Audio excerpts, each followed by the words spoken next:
پیارے ابو جان اور امی جان، مجھے آج ملک سے باہر 5 سال ہو گئے اور میں اگلے ماہ اپنے وطن واپسی کا ارادہ کر رہا ہوں۔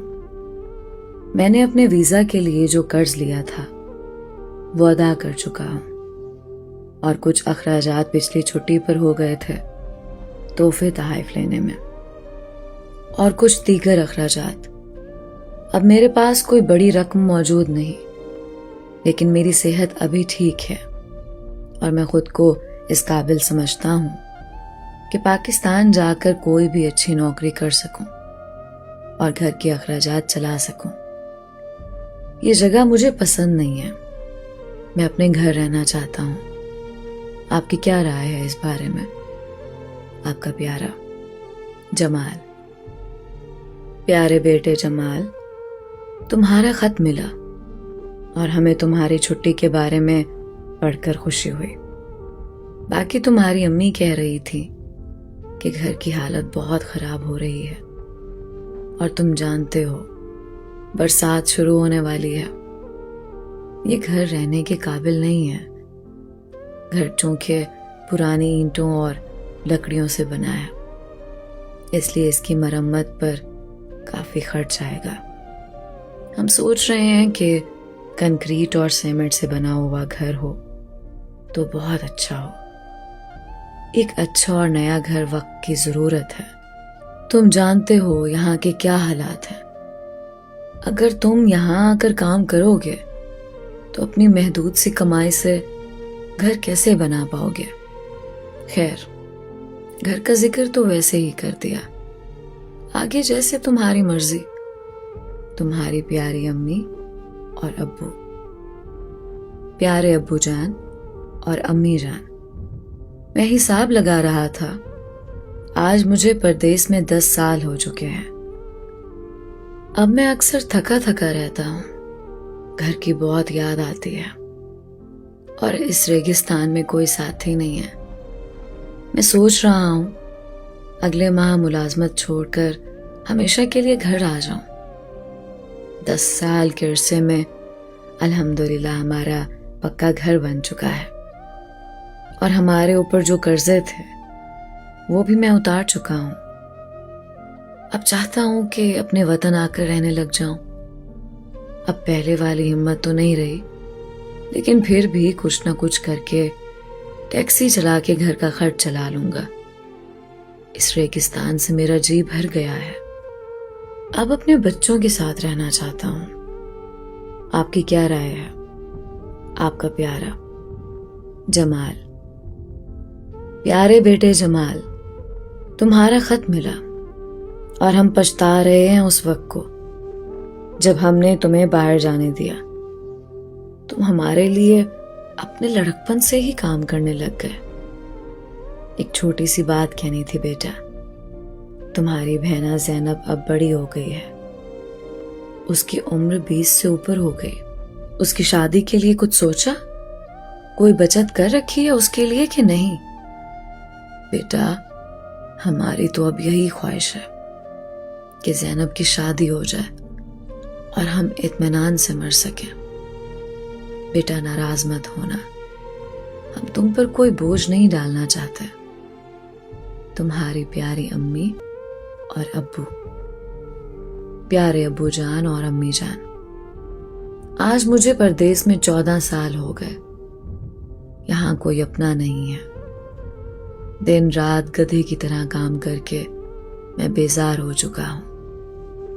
کمہار کا گدھا جب دن بھر کام کرتا رہتا ہے تو رات کو گھر لا کر اس کا مالک اس کے آگے پٹھے ڈال دیتا ہے اور اسے پانی بھی پلاتا ہے، پر میرے لیے تو وہ بھی کوئی نہیں کرتا۔ کھانا پینا بھی مجھے خود ہی کرنا پڑتا ہے۔ بس اب میں ویزا ختم کروا کر واپس آنے کا سوچ رہا ہوں۔ پچھلے کچھ سالوں میں اللہ کی مدد سے ہم زندگی کی بیشتر آزمائشوں سے نکلنے میں کامیاب ہو گئے۔ زینب بہنا کی شادی ہو چکی ہے اور اب وہ اپنے گھر میں سکھی ہے۔ اس کے سسرال والوں کو خوش رکھنے کے لیے میں اکثر تحفے تحائف بھی بھیج دیتا ہوں۔ اللہ کے کرم سے آپ لوگوں کو میں نے حج بھی کروا دیا اور کوئی قرضہ بھی باقی نہیں ہے. بس کچھ بیمار رہنے لگا ہوں. بی پی بڑھا ہوا ہے اور شوگر بھی ہو گئی ہے.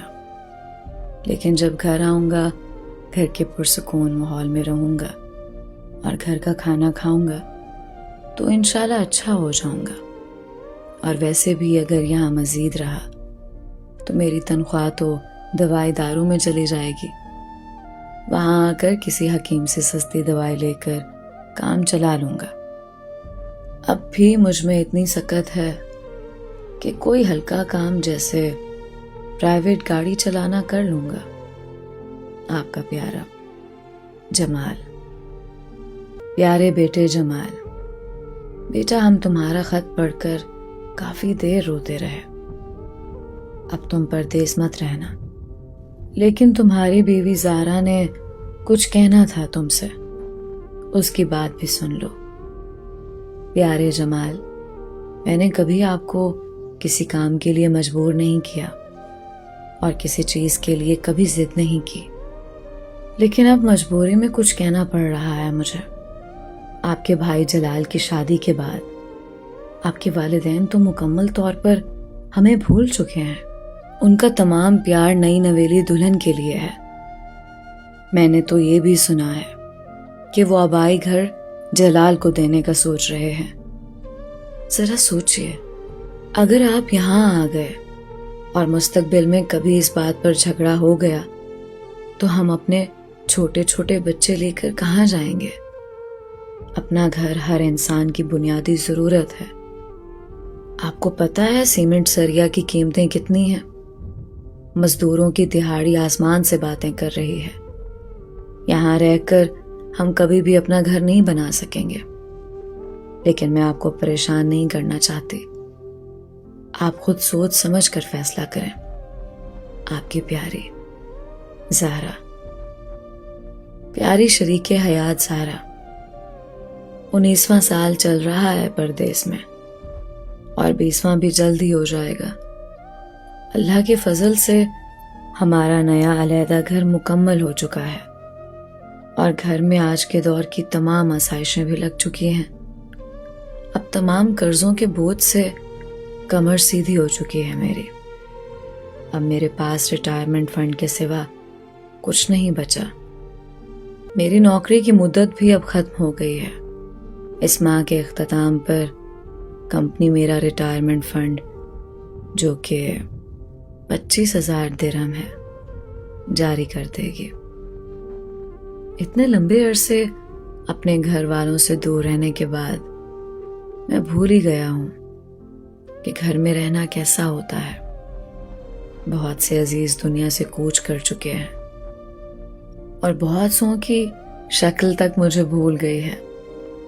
لیکن میں مطمئن ہوں، اللہ کا کرم ہے کہ میں گھر والوں کو اچھی زندگی مہیا کر سکا اور اپنوں کے کام آ سکا. اب بالوں میں چاندی اتر آئی ہے اور طبیعت بھی کچھ اچھی نہیں رہتی.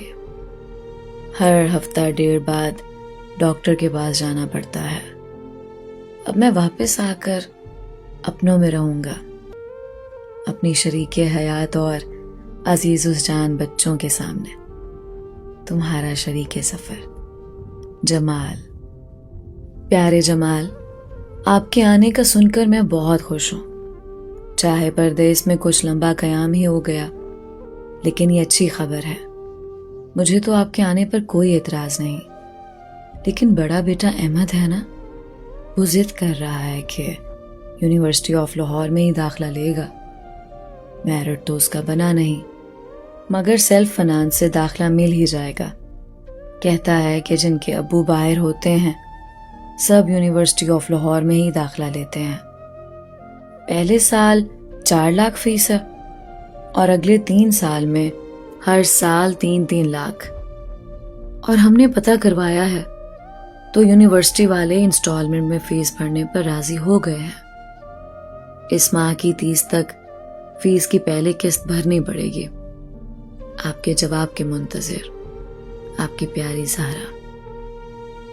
اس نے بیٹے کی پڑھائی کے لیے ساری رقم بھیج دی. بیٹی کی شادی کے لیے جہیز اور دیگر اخراجات بھیجے، مگر اب 27 سال ہو چکے تھے۔ وہ خود کو ایئرپورٹ کی طرف گھسیٹ رہا تھا۔ شوگر، بلڈ پریشر، السر، گردے و کمر کا درد اور جھریوں والا سیاہ چہرہ اس کی کمائی تھا۔ اسے اچانک اپنی جیب میں کسی چیز کی موجودگی کا احساس ہوا۔ اس نے جیب میں ہاتھ ڈال کر دیکھا تو وہ ایک ان کھلا خط تھا۔ یہ وہ پہلا خط تھا جو اس نے اپنی پردیس کی زندگی میں نہیں کھولا۔